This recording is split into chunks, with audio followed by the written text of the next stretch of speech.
Welcome into this week's RotoWire Fantasy Football Podcast. I'm your host, John McKechnie, joined as always by Mario Puig. Today we are getting into some more backfields, some really complex ones. We're going to be delving into Miami, Atlanta, and Philadelphia. All those tricky ones to figure out for fantasy purposes, but important to figure out for fantasy purposes. So we're going to get into all that and a little bit of Saquon Barkley talk because, folks, the Saquon helium is starting to get real. So we're going to dive into that as well. Let's start the show.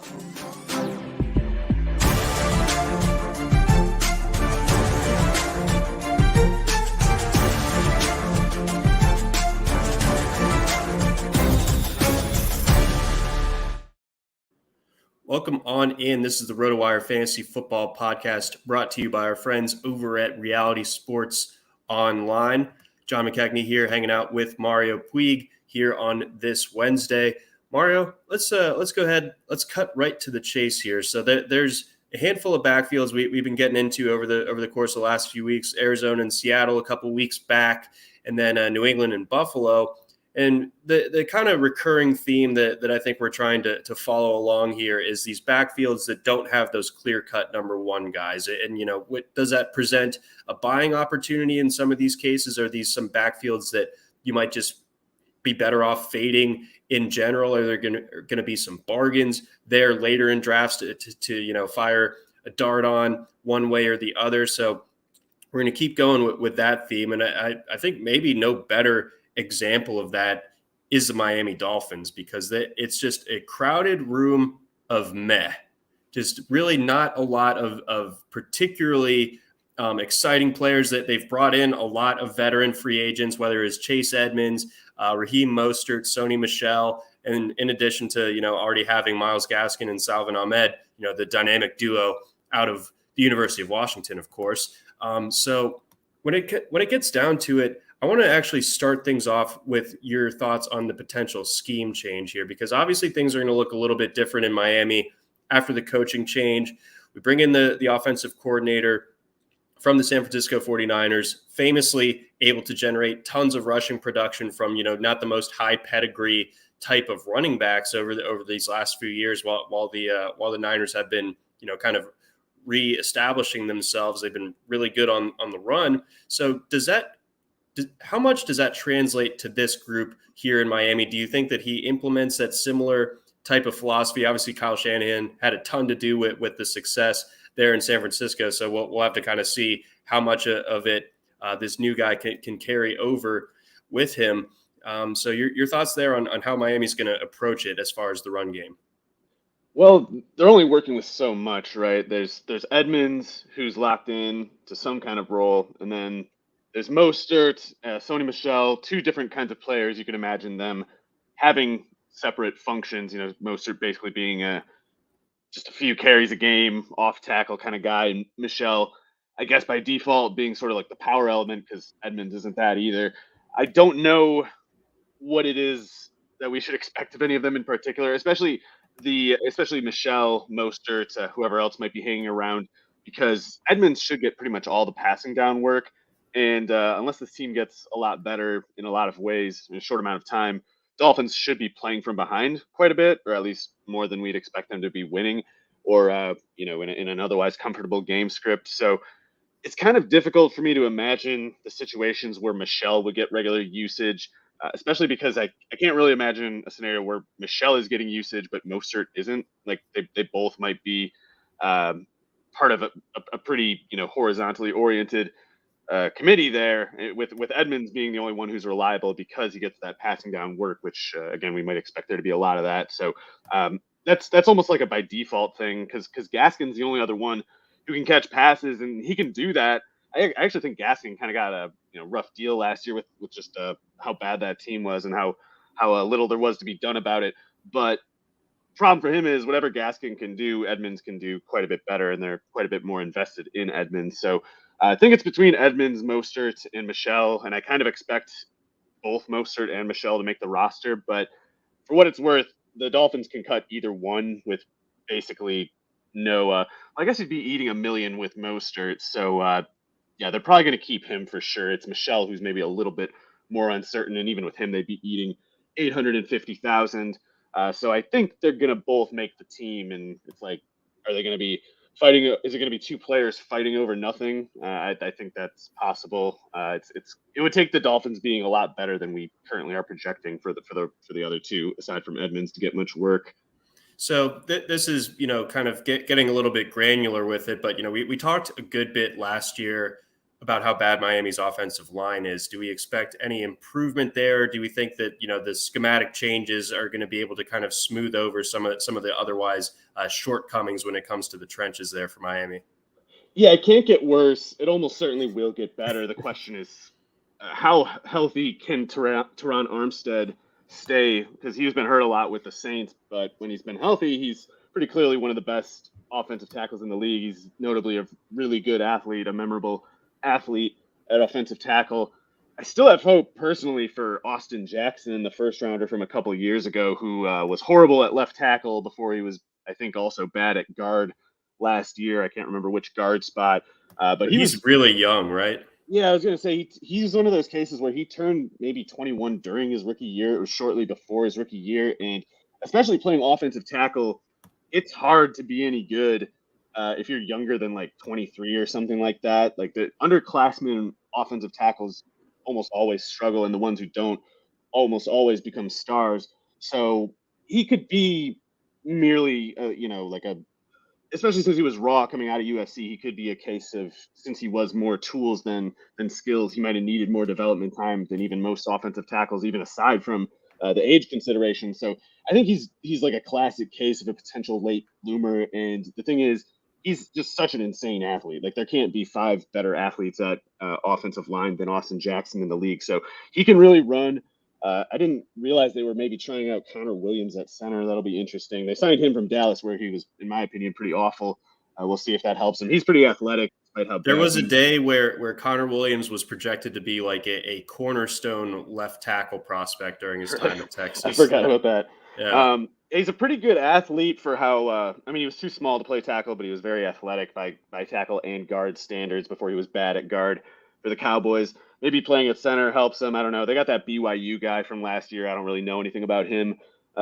Anyway, they've got quite a bit more pedigree than they did even a year or two ago. And going with a very zone-heavy scheme, if well coached, well taught, could be the kind of thing that makes Austin Jackson go from just terrible to pretty good. And even that would mean a lot considering like where they were starting at. So, I think that makes sense as far as like the kind of young, potentially toolsy guys taking a step forward this year. And, hopefully the coaching staff is able to kind of get them pointed in the right direction because, on the things like the combine performance, the athleticism, like that, there is stuff there that could get interesting for Miami if it clicks. But that's obviously a pretty huge if. So it is worth mentioning. Oh, sorry. I was just going to say with the speed at receiver they have, and even a guy like Gesicki gets so much more difficult to deal with once a player like Tyreek Hill is added. It might be a case where it doesn't matter how bad the quarterback is. Like maybe it's just impossible to run with people, this particular collection of people. But if that speed does end up having an effect on the defensive alignment, then as a general rule, the Dolphins might run from pretty favorable setups. Like the defense might have to sort of abandon certain gaps and maybe they can take advantage of that, even if Tua isn't especially good, which I don't think we have reason to believe he's very good. No, we don't. We're just going to need defenses to respect that speed element that Waddle and Hill are bringing to the table. And, last year, Waddle was kind of used, obviously it's going to be a different offense, but they just kind of had to put him on all these like short yardage type of routes. Like that's not going to use the speed in a way that truly changes the way that a defense is going to play Miami. So that there are a lot of things that they need to fix to get in order, but a lot of the pieces could be in place. So to steer this back towards actionable advice for fantasy managers out there. So Chase Edmonds going around pick 98 or so over the last month over on the NFBC, and the other guys, much lower as far as their ADPs are concerned. Mostert pick 168, and Michelle, which is actually slightly higher than I would have expected. And Michelle not too far behind, pick 176. So When it comes down to it, like is Edmonds someone that you'd be interested in? What kind of roster build would you have to have going into that part of the draft to where Edmonds is someone that you would consider? And then would you take like a best ball dart on either of those other two veterans? Sorry, did you say Edmonds was at 86 on NFFC? 97, sorry. 97, my bad. So that's a little bit higher, not a lot higher. I guess it is a decent amount, more than a round higher than what Edmonds is going on Underdog, which you would expect with a half-point PPR versus the full-point PPR of NFFC. I think Edmonds is definitely a solid target with decent upside, maybe understated upside on Underdog. And I think the NFFC market is a little bit more on it already. You don't need to believe Edmonds runs for a whole lot of yards in this offense to imagine him, especially in PPR, paying off. Tua having inflated numbers could very easily come in the form of not so much Tyreek Hill and Waddle and Gesicki putting up huge numbers. It could be that safeties, two safeties always 15 yards downfield every play, and a linebacker, maybe, some additional resource attention devoted to the route runners than most offenses see that most defenses have to play against in any given offense. It might be a scenario where Edmonds is the guy who defenses basically just let go all the time. And if they do, he could, I think, race to 70, 80 catches or something like that, depending on how it plays out. Because if we think Tua can't throw downfield with these receivers and he still puts up improved numbers, it might be a player like Edmonds kind of, just outplaying expectations that explains the gap. Yeah, and just kind of a sidebar, but Miami's very direct sort of PR campaign to make us believe that Tua actually has an incredible arm has been one of my favorite things this offseason. Yeah, I mean, it's kind of a sad story in my opinion because it seems like he lost something with that injury. Like I don't know why. Like they don't need to pretend that he's the same guy who was at Alabama. He's got a perfectly good reason if he isn't. But man, he does not seem to throw the same ball, and I don't know. I don't know if it matters. I mean, this really might be a case where the speed, the impossibility of dealing with all of it, and again, I keep mentioning Gesicki in the middle of this. I think Gesicki has largely been overrated in his whole career, and I think there are certain things he's probably just not good at. But being 6'6", 255 or whatever, and having the athleticism that he does, it might still be really difficult to cover that with it might be easy to cover it if you can put a little safety attention toward him. Like maybe he just folds when you get a decent safety assignment on him. But maybe without that specific assignment, he all of a sudden gets really difficult to stop. It's just going to be easy to spring leaks all over the place as a defense, even if Tua sucks. So I think he's kind of busted, but he might kind of have a decent year anyway.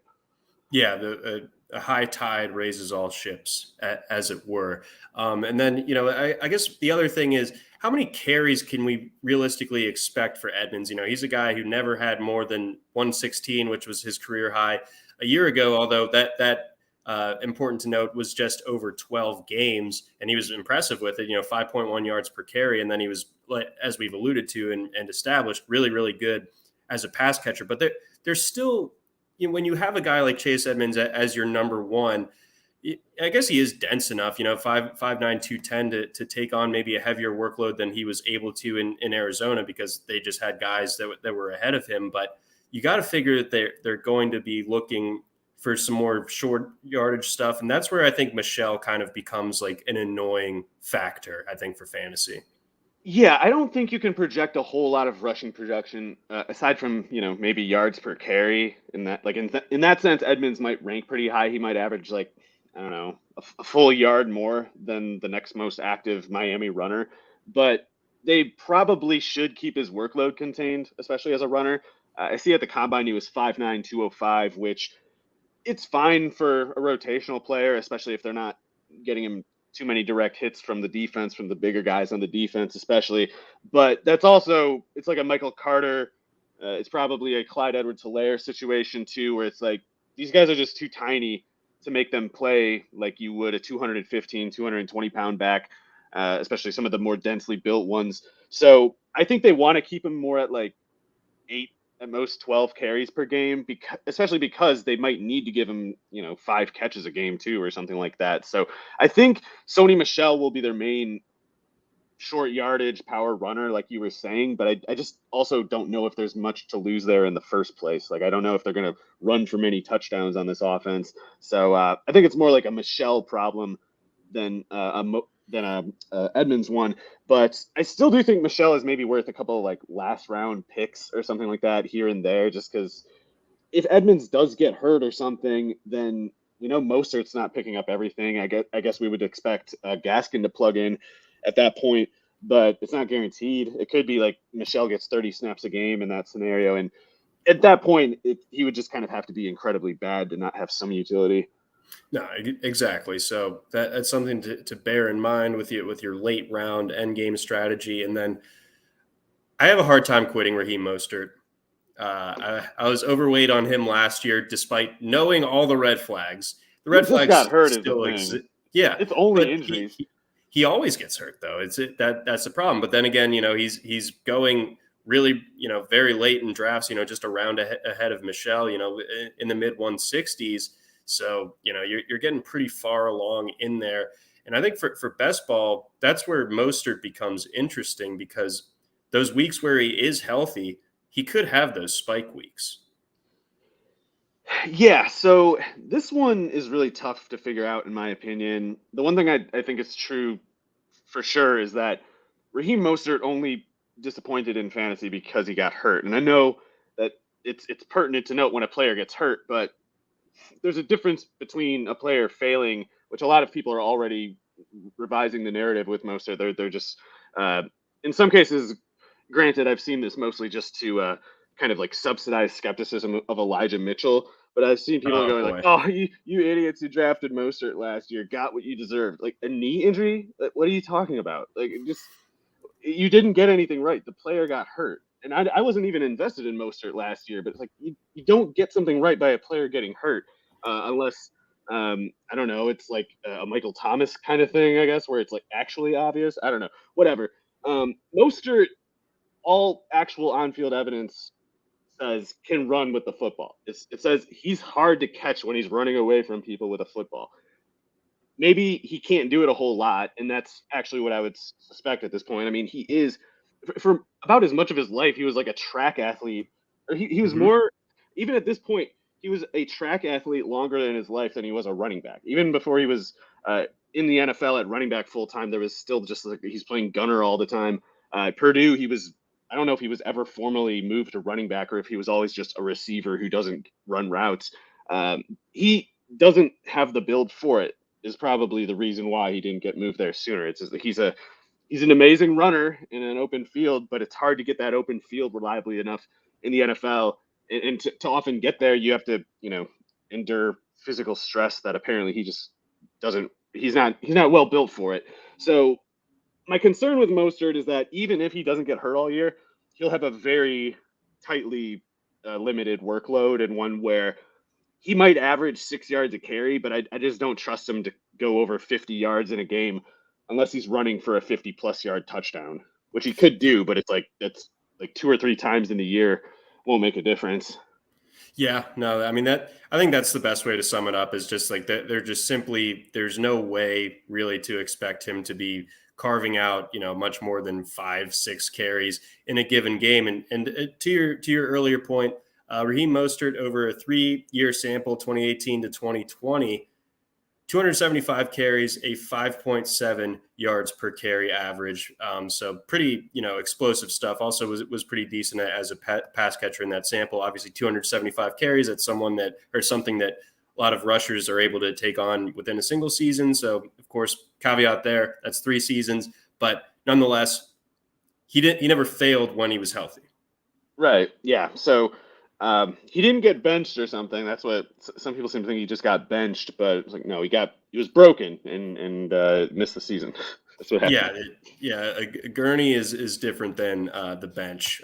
So yeah, bear that in mind when it comes to Mostert. I will, of course, have the morbid curiosity. I'm sure if he's hanging around late in drafts, I'll probably I would put Michelle ahead, but if Mostert somehow stays healthy, then I'll. If I'm wrong about his durability, it'll be easy to imagine how he could have some end round usage. Yeah, there it is. That's all it needs to be said there. Again, we're talking about backfields that are going to be useful to you potentially a little bit later on in drafts. Let's get on over to Atlanta. Their stadium just a mere 15 minutes from where I sit as we record right now. And it's an interesting one because Cordarrelle Patterson, I think, was one of the more surprising players in all of fantasy football last season. Maybe one of the more surprising developments, period, over the last 5 years. That was something that was completely out of nowhere. And all the while it was happening, it was like, okay, surely this is the week that it stops. And it just never really happened. He kept being super useful the entire way. But now the Falcons look a lot different. They don't really have obviously a deep group of pass catchers. They got two guys that I think you and I are both extremely high on, and then just a bunch of nothing really to write home about after that. They also have moved on from Matt Ryan. They acquired Marcus Mariota. Desmond Ridder can run a little bit if it ends up being him as well. So, Mike Davis is gone, of course. I fell for that trap, I think, in at least one or two leagues a year ago. But when it comes to Cordarrelle Patterson, what's the repeatability likelihood for him? And if we were in this scenario being CP skeptics, how do you address the rest of that backfield between Damian Williams and Tyler Algier?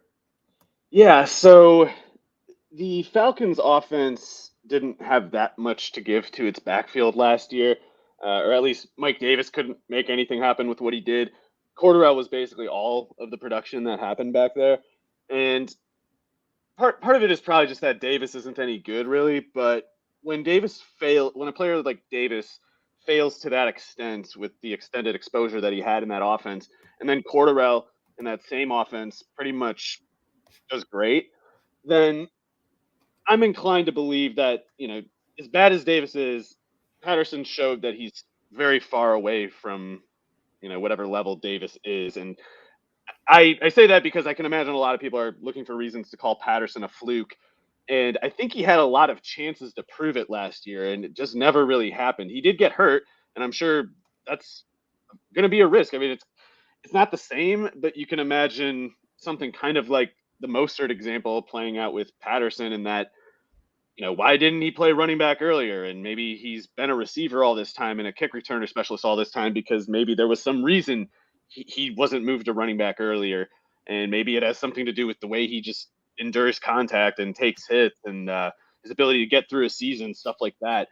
I don't really know, but I'm quicker to buy in on Patterson just because he is actually built like an NFL running back, despite never being one until last year, being like 6'2", 225 or whatever he is. He's too high, basically. He's built too high to play running back in a 20 carry role, and they've overburdened him in that sense last year. So I expect him to get fewer carries, probably fewer carries per snap, but I expect the targets per snap to at least stay the same. I don't think he's actually going to lose anything, even with Drake London there, even if Kyle Pitts gets better. I even think Bryan Edwards is going to be useful to them, but I still am pretty high on Patterson just because Patterson's so cheap. I thought we'd be looking at the question of in the 5th or 6th round, trying to figure out what we think about Patterson. In the 9th, I think he falls something like the 10th sometimes, maybe. So, so this is actually this works out really nicely.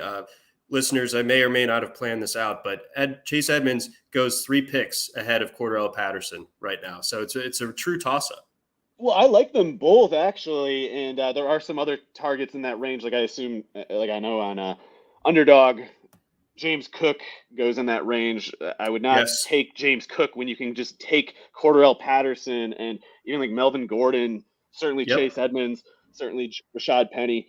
But anyway, in Patterson's case, and the reason I haven't been able to convince myself of ranking those guys solidly ahead of any of the others. They're just like one tier to me right now that I actually want to keep going back to.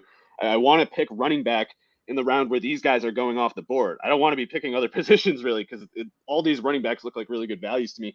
But Patterson, I think, does stand out for his upside, even if I think he's limited in the carry sense. And I do. I don't think – do you realize how much work they were giving him as a red zone ball carrier last year with that crap offensive line? 33 red zone carries for Cordarrelle Patterson, 153. a fifth of his carries were in the red zone, which is probably the last place you want to be giving him the ball. You want to give him the ball from your own 20 because he can go that 80 yards. He's not good at getting low in traffic and getting it, leverage anchor advantage on linebackers at 6'2". So I think you'll see less of him there. But the pass catching ability, Arthur Smith's play calling. I mean, I know they were a crap team last year, and they're probably going to be not that good this year. But Arthur Smith, in my opinion, is clearly one of the best play callers, one of the best schemers. He's shown it. Like, he made a career year happen with Cordarrelle Patterson in a way that none of Cordarrelle Patterson's other offensive coordinators or coaches, going back to Tennessee, had thought of to use him. And the first time he wheels it out, it's just a smashing success. So I think Smith needs Patterson in this offense, even if he's like kind of the antithesis of Derrick Henry. He still found a way to make them good, and I think he's going to keep making them better than most coaches would any given collection of players. So long time ago, this was like 2018 when Patterson was on the Patriots. I actually stepped in and did radio with Liss the Monday after. I think the Patriots played the Packers on a Sunday night, and Patterson, for whatever reason, a bunch of the Patriots running backs were out or whatever that day in 2018, and Patterson ran really effectively in that game. He had 11 carries for 61 and a touchdown in that one. I asked Liss, like, has he just been used the wrong? Like, should he just be a supersized running back? And years later, we weren't wrong. No, you weren't, and I really do think it was there the whole time. It's just you gotta use certain concepts that suit him best. And I think last year is just plainly encouraging because so many things can't get worse than they were last year. The Atlanta offensive line cannot get worse than it was last year. There's even the point that Cordarrelle's running could not really be less efficient than it was last year. Like, he's going to get a 40-yard carry soon. He didn't have any last year. He had that relatively low rushing average, but not considering how many red zone carries he was getting and how bad the blocking was. So every peripheral detail I look at with Cordarrelle Patterson says he really did it that good last year. And I think physical decline is the only thing that's going to knock him off. I think he's such an exceptional athlete. He's a freak athlete, to be clear. He's one of the freakiest athletes in the league. I think he's going to be fine for at least another year. I don't know. So this is kind of just a bit of a tangent, but I was listening to former coworker of ours, Derek Van Riper's podcast on The Athletic, the Rates and Barrels, and obviously that's a baseball podcast. But they were talking about unconventional. We put these guys into buckets. Like, if you're a shortstop, you should be this size. If you're a catcher, you should be this size. And they were talking about O'Neal Cruz. And they were talking about Alejandro Kirk, who's 5'8" and like 270. We just saw Ivan Rodriguez too. Just absolute unit. But it does kind of bring me back to Cordarrelle kind of being the NFL version of that, where he's just because he doesn't look like what a normal running back looks like, it doesn't mean he can't be effective in that type of role. Yeah, and I think part of it too is it's like sometimes coaches don't just think in simple of terms of what can a running back do. It's just kind of maybe wording it's a different way, the same thing. But like, Cordarrelle Patterson probably isn't actually good at conventional running back tasks, but he is good at a lot of stuff that other running backs aren't. And you could simply kind of just change the way they're used to suit his skills. And Arthur Smith, I think, has shown a level of pragmatism, like competent pragmatism, that's very much memorable, even though he's not done it with any. Well, he did a really good Titans team. I think he's going to have his day with some really good Atlanta offenses. And I even think this year's a little bit understated as a possibility. I think Marcus Mariota could be a pretty nice change for that run game. And Matt Ryan's a great passer, better than Mariota, certainly.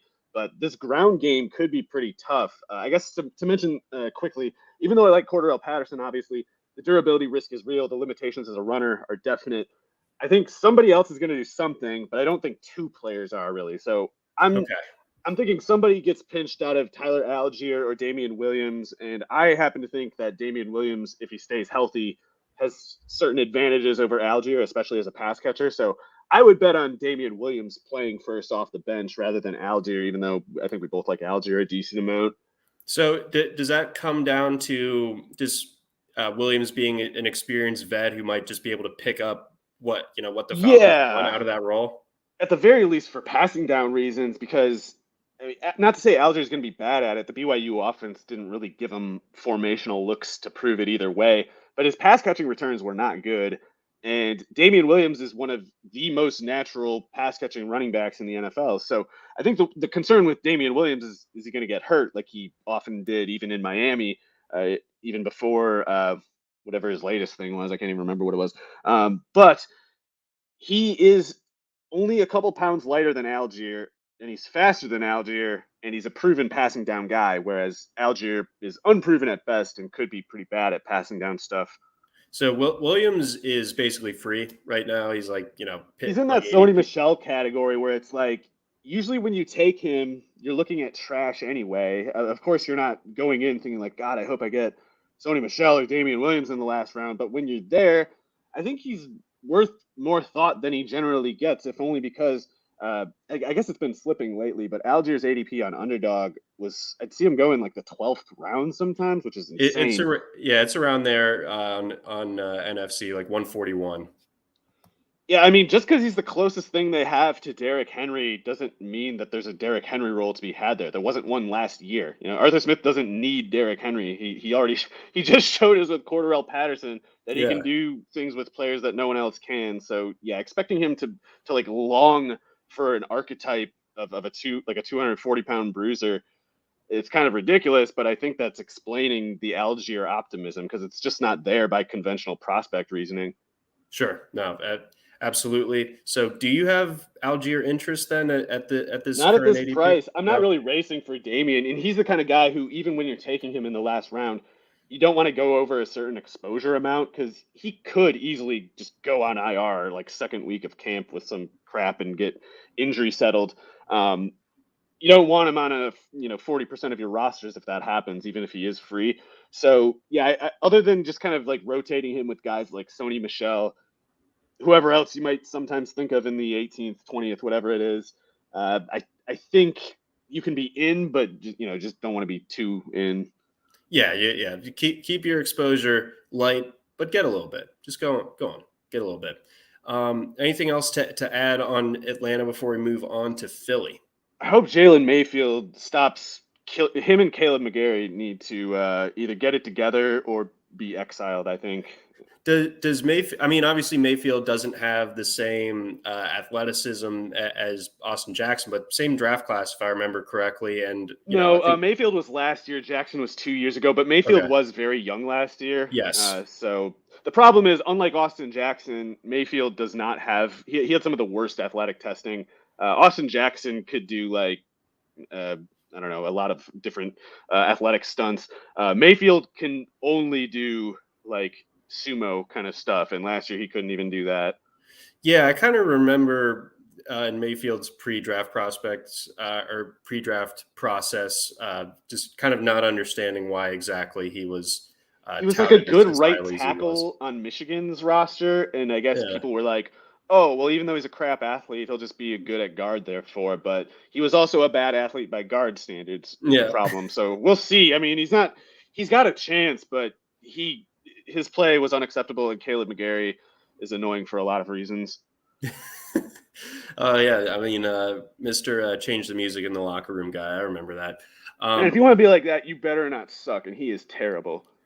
Exactly. Bosas, they get to act like crazy jerks because they play like Bosas, See, I mean, 100%.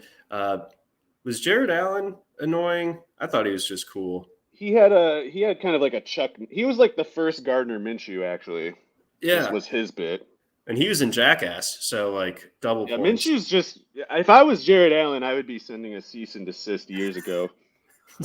Stop this at once. Shave the mustache, or we're gonna pummel you. Yeah, get rid of it, brother. All right, before we move on to our next backfield, got some messages here. Leading us off here, a message from our friends over at Blue Wire. And we also got a message from our friends over at Reality Sports Online. By now, most of you have probably heard of Reality Sports Online, the powerful fantasy sports platform where owners get to build and manage their fantasy team like an NFL general manager. But the question is, have you tried it? It's time to go ahead and see what all the buzz in the Dynasty community is about. Free agency, multi-year contracts, a rookie draft, multi-team trades, franchise tags, contract extensions, first-round rookie options, automated contract and salary cap functionality, and much, much more. Think it sounds complicated? It's not. The best thing about Reality Sports Online Fantasy front office is that it doesn't take any more time than a standard league. It just requires more strategy. Think you're among the fantasy elite? Well, this is the platform to test your mettle. Still not sure? You can test out your general manager skills for free in a mock free agency auction. If you like what you see, use promo code RotoWire to get 10% discount on your team or league today. Fantasy sports just got real at realitysportsonline.com. Again, use that promo code RotoWire for 10% off, 10% discount there on your team or your league. All right, Mario, let's get on to the city of brotherly love. A lot of expectations there in Philly this year. Obviously, they've added a lot in the form of its pass catching core, getting A.J. Brown, in my opinion, probably the best receiver in football, or right there in that discussion, comes over on draft night. You spell him across Devontae Smith. Suddenly, the Eagles have a pretty interesting receiving core. You still got Dallas Goedert there. Maybe Jalen Reagor can figure some things out here in year 3. Not totally holding my breath on that, but again, we'll see. Maybe he's a guy that just needs a change of scenery. Either way, so we got intrigue there with Philly, but I don't think that, when you have Jalen Hurts as your quarterback, that you can be like an air raid style. So they are going to have to run it. Hurts is obviously going to take up a decent share of that pie. But what do you do with the rest of this Philadelphia backfield? Whether it's Miles Sanders, Kenny G, and so on. Yeah, that's fine. I think this offense is going to be pretty good. I like their offensive coordinator. I'm choosing to give Shane Steichen more credit for the way that offense looked last year than what's his name, Sirianni. So I think Steichen did a good job with the Chargers before that too. Is the reason I'm kind of thinking he's pretty good. So I think some teams you worry about both the talent and the coaches kind of compounding a talent deficit by just being crappy coaches like most coaches are. But in this case, I think there's some reason to think that they'll at least be the non-liability example, and maybe, even soon an example of a notably well-run offense. So I was skeptical of Jalen Hurts as a starter, and I basically still am. But the way that I thought it could work for Jalen Hurts as a starter is that in a scheme where they don't expose him too much as a passer, basically, or normally you would say, well, that means pass attempt volume, drop back exposure. And that's certainly a part of it. But even if you're throwing the ball pretty consistently with Jalen Hurts, it's not as much exposure. It's not like as much practical exposure for the quarterback when you're making the pass catchers, the 3 leading route runners, A.J. Brown, Devontae Smith, and Dallas Goedert. So I think you see some theories, I guess, in both directions. Some people saying the Eagles want to throw less this year. Some people saying, well, the A.J. Brown trade means they want to throw more. I think they want to throw about the same as they did last year. I think they want to throw within reason something like 30 passes per game. If only because Hurts is so effective as a runner, and you need to cut out his rushing usage as a constant. But it's gonna be a kind of thing where they run the same amount of passing as last year, but just get way better results for it. Like there's I think with Devontae Smith and Dallas Goedert, those guys were both pretty solid efficiency, but like Pascal was bad. Obviously, Reagor was a drain.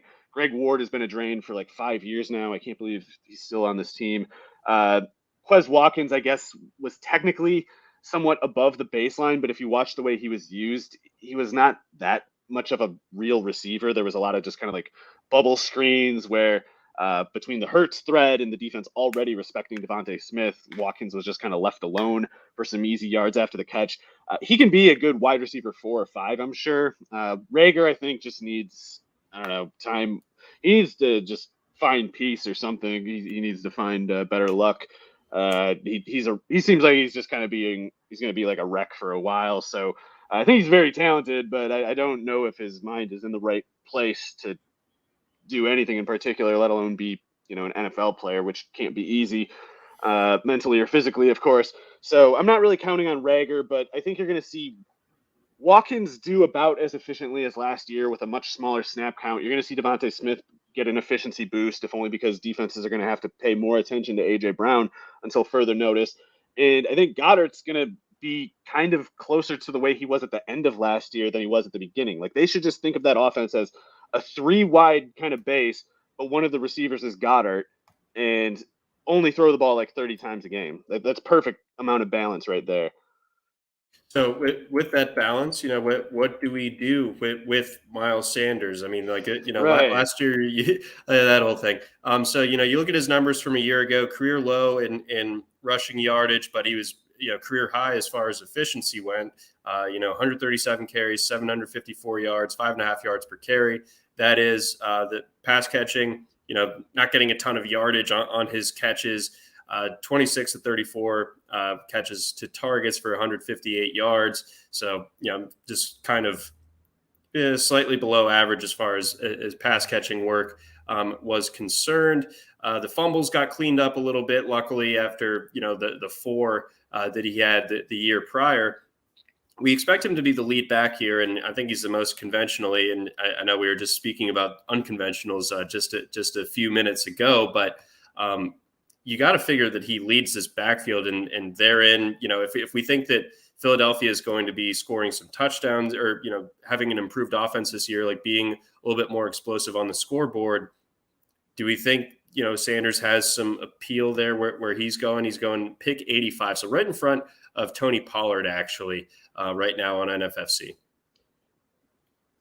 I definitely prefer Sanders over Pollard, and I'm not like off Sanders, but in the range that he tends to go, there's usually some other players that I prefer straight up, and they're also going about a round later. And it's pretty much all those guys we were just talking about with the Dolphins example with Edmonds leading to, Rashad Penny and whatever else, was it Gordon, Cordarrelle Patterson. I prefer those guys over Miles Sanders, and they're cheaper, so I'm not getting any Sanders exposure right now. But I think Sanders can run a little bit. The question is, how much can he get there, and where in the field is it going to happen? Like, is he going to get short yardage carries for 17 games in this offense? I don't really know what reason there is to think he will. And yet, there's no other power runner on this roster. He's the closest thing they have to a power runner at 210 or whatever he is, and patently a speed back, by the way. He is not a power runner. So Jordan Howard picked up that slack last year. They picked him up in the season to pick up that slack. There is no Jordan Howard on the roster right now. I don't know where that sort of threat will come from, but it seems like if they do what they did last year, they might be waiting for one. They might be eyeing some current free agent or something. I don't know. But I guess if somehow they go into next year with just Sanders as their only between the tackles runner, he would probably do quite good because he's always been explosive as a runner. It's more like the surrounding context can kind of fall apart on him, and his playing time specifically is at risk, especially when they fall behind because he's just not a natural pass catcher. He's dangerous. He's one of those like Ronald Jones kind of guys where it's like he's tough to tackle, he's tough to catch when he has a football, but if you're not handing him the ball, it can get surprisingly difficult to get it to him as a pass catcher. So he has no chance of doing that beyond a couple designed screens here and there. He's not going to be a part of their hurry up. He's not going to be a part of their catch up formations because Kenneth Gainwell is really good at that. We can already say Kenneth Gainwell is one of the best pass catching threats in the entire league. We just know that. We knew that coming out of Memphis. We knew that. And then Boston Scott's pretty good himself, certainly a lot better than Sanders. So Sanders has to make it all happen as a runner, but I'm worried about them at some point saying, "Oh, well, we need a a guy who just runs off the center and guard, some guy who just runs halfback dives, and we want to make Sanders be the outside guy." And maybe they re-sign Jordan Howard. He's a free agent, I think. I don't know what happens exactly. Speaking of this, and it's interesting that we bring up this this particular type of running back. Well, first off, Julia J wants to know Sanders or Connor. I think Connor pretty safely, several rounds ahead. Basically take Connor. James. Yeah, take He's Connor. An injury concern, but what can you do? Sanders is who? Yeah, name me a running back that isn't basically. Yeah. And then Johannes wants to know, is Kennedy Brooks worth a flyer? Now that's interesting to me because Kennedy Brooks was pretty good. Am I allowed to say the A word on a? He was a BA at Oklahoma. I thought. I don't think that he ever really got quite. I didn't think that Lincoln Riley used him enough, and he still had 3 1,000-yard seasons during his time at Oklahoma. Like he was good. He was good. He's straight one of those up. guys. Oh, sorry. I was just gonna say he's one of those guys where the production is good. You're right. And didn't he have something to do with Trey Sermon transferring or something? Or am I getting the order wrong there? 'Cause he Shoot, transferred to Ohio State from Oklahoma, didn't he? yes. Anyway, Brooks was pretty constantly productive at Oklahoma, like you said, but then he had the really bad athletic testing. Yep. Basically, he's both. I guess he's not properly small, but he's not big either. He's a little lighter than Sanders, a lot less athletic than Sanders, but he's probably a lot better at kind of the tedious running back tasks. Like Kenny Brooks has to be one of those guys who bridges the talent gap with just football acumen, even if he doesn't have all that much raw athletic talent to work with. So when we're trying to figure out who the by default between the tackle guy is for the Eagles, if it's not going to be Jordan Howard, and if somebody like Isaiah Crowell doesn't come back or something, then it could be Kennedy who does that. And especially if Sanders gets nicked up, he could be even if he's not a predictably productive player himself this year, Brooks could be the answer to the question of what went wrong for Sanders this year. Because if Sanders misses a game, they might find that Brooks can do pretty much everything he can. Yeah, I mean Brooks, like you said, the athletic testing is, it's concerning on the worst end, and something that you simply can't ignore when you're talking about him. But the college production, he did play with Jalen Hurts, by the way, at Oklahoma in 2019. Oh, right. But so the mesh would certainly work. But yeah, I think Brooks is someone to when you're paying attention to training camp reports, and obviously like you take those with a big old salt tab essentially. But if the Eagles reporters are saying that Kennedy Brooks is looking good, I'm not going to be completely surprised. No, and he is going to be one of those guys who, no matter how it goes, it's going to be probably difficult to cut. He's one of those guys that coaches aren't going to really look for a reason to get rid of. Yeah, I think so. I think that he should make back end of the roster, maybe practice squad, but something to keep an eye on there potentially. Julia also wants to know Fournette or Miles Sanders. I think it's still Fournette as well. So Sanders and Connor are both really good this year, setting up really big workloads. Yeah, Sanders is what to you, like a low end RB2 decent flex option. I would actually feel uncomfortable with him as my running back too. I prefer someone like Damian Harris, who goes in like the 90s in underdog. So Sanders is pretty good, but Jalen Hurts takes up a lot of the rushing, and we still have to worry about some other Jordan Howard showing up again and taking the eight goal line carries that they have in the final 6 games or whatever. Exactly. We're getting a request from Johannes to talk about ETN for a second. We're a little pinched on time, but any new thoughts? Yeah, he would have gone into the combine ranked alongside Jonathan Taylor for me. Jonathan Taylor in the combine took the lead with his insane workout, whereas ETN's was merely very good. But I think ETN will very soon be considered a top 5 NFL running back behind only the likes of Jonathan Taylor. Yeah, he's going to be awesome. We're starting to see, the min pick on him start to creep up, like first pick of the 3rd round type of guy. So I don't know if his ADP settles there, but I think you're very happy with getting him in the 3rd round, and I think that he could be someone that ends up essentially being a league winner, especially if the Jaguars end up having a pulse this year, which I am betting on because we've talked about things that can't get worse. The Jaguars certainly qualify. Trevor's disaster tape is still awesome. He's going to do it, man. Yeah. Trevor's a winner. Pure and simple. Dating back to his days at Cartersville High School, also here in Georgia. Anywho, let's round things out. Saquon Barkley been in the news. Have you seen this? Have you heard about this? So that we got this year's batch of shirtless pictures, of course, and unsurprisingly, Wait, just there were shirtless pictures? Is that seriously what happened? I think there were. I Okay. did see them from several people posting them on the old timeline, and now his min pick, and we know who did it. Uh, third That in was an Chris. NFFC draft. It sure Yeah. was. Yeah, I think that's certainly paying just about the highest price possible, but it is one of those things that I don't know how you could rule it out working. I mean, especially we're 2 or 3 years removed from Barkley always going first and second overall anyway. Yep. So we can either call ourselves morons for that, or we can say, well, maybe if he stays healthy, he'll get back there this year. And I think Dable's the real deal.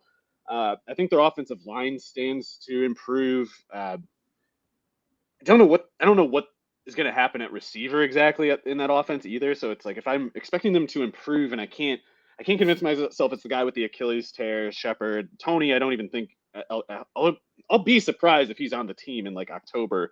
Yep. Wan'Dale Robinson's a slot guy, but we're not going to expect him to do more than like 700 yards as a rookie as a slot specialist. Do you think they use him in the run game at all? Probably. I just don't think it'll be more than like, Yeah, I mean it'd be 15 gadget carries stuff, or something like that. Something like, but enough yeah. for him. He'll make defenses worry a little bit about it. But yeah, I think that offense has to improve, and there's just a lot of reasons, a lot of ways to imagine Barkley being the primary like engine of that, especially compared to the returns he's got in the past couple of years. You look at the crap Giants offenses, if it's all going to get a lot better, then we either need to move up Kenny Galladay like 5 rounds, or we need to assume Barkley should never fall out of the top, I don't know, 15 or something. So I guess what I wanted to hear from you and your perspective, when it comes to Brian Dable, you could maybe point to the Buffalo offenses and be like, well, they never, had great rushing production from their running backs in it, but they also never had anyone in the same real stratosphere talent wise as Saquon Barkley. And when you look at the context, like you mentioned, of this receiving or this pass catching group not being all that great, you have Daniel Jones at quarterback. Maybe Dable's able to get a little bit more out of him. But, how adaptable do you think that Dable is, from what you've seen, to where you think that he can kind of reshape his offensive philosophy to get the most out of this offense and ultimately make Saquon Barkley, who ends up as an RB1 this year?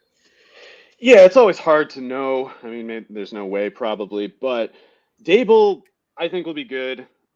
Basically, because I think he did a really good job with the Bills, and I think, as much as I was talking about Arthur Smith before, it's kind of like the first example I think of when I think of the most pragmatically skilled offensive schemer is in the league.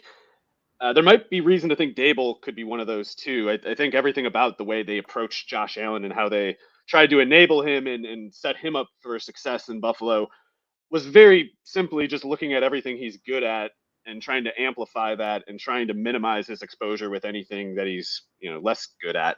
And I think that means in this case, not even you said, of course, a good point. They never had a Saquon with Buffalo, but I think yeah, it's going to be like he gets to the Giants and it's like, okay, if I'm trying to move the ball, I'm coming to the conclusion pretty quickly that it's Saquon Barkley that I need to start amplifying and start minimizing the bad aspects of, because this is maybe we can't get to the finish line, but if we do, it's got to be Barkley who does it. Daniel Jones can improve and still not nearly be enough. They don't have enough ammo for pass catchers either. So Barkley has to pick up that slack, and with that reality, I just think Dable necessarily will get to work on trying to bring about the biggest numbers possible for Barkley. And maybe he fails in that, but that's the goal, I think. Yeah, I think we're going to see heavy dose as much as Barkley can really handle, because I still believe, even if he has some of his shortcomings in the durability issues as well, that offensive line gets better. And then, if Saquon has space, he's about as dangerous as it gets. So Julia has a good follow-up question here: Swift, Barkley, or Mixon? For me, it's between Mixon and Barkley, and I'm okay with taking Mixon a couple times here and there, but if I have only one bullet, I'm probably going with Barkley there, just because I don't know. I guess I'm just a believer in Dable, and I think Barkley, as much as he was overrated a couple of years ago, I think he's definitely better than Mixon, who to me is kind of just average. Okay. And then, just kind of rounding it out, where do you see this going with Barkley moving forward? Because I feel like, I'd seen in recent weeks where there's some sense in some corners of Twitter that, like Barkley as, that early third round guy, late second guy is, the one that you want to be just buying in bulk, that type of thing. Do we start to see that, discount basically evaporate? And how high do we think his ADP climbs? I mean, obviously, I think that 3 it's going to be an exception. We'll see it in NFFC first. However high it's going to get, those guys they're going to be the ones driving it up, I bet. And it's because I think, again, there's good reason for it. But yeah, that's the reason I was asking about the shirtless photos, because you're like, yeah, this ADP is going up, and I just assumed it was because, like you said, there's been people on Twitter talking about, big voices in the industry talking about how Saquon Barkley is probably going too late.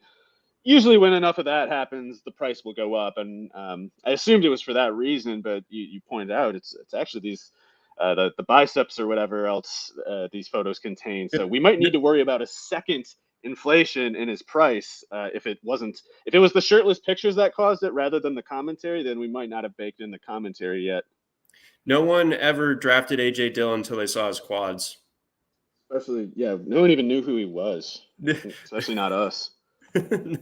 Definitely not us. But yeah, this should be pretty wacky. Yeah, Barkley, kind of re-enters the conversation. I remember cockily laughing at the RotoWire Vegas draft last year. Like, oh, y'all let me get Barkley in the second round. Like, all right, this is a wrap already. And obviously that didn't quite pan out as I had hoped. But if you were as good at this producer thing as Alan, you could have just made the entire screen get plastered with a stretched too wide and horrifically pixelated picture of Jason Garrett with a big grin just now. That would have been perfect. I was thinking more something to terrify those of you who for some reason are actually watching the feed.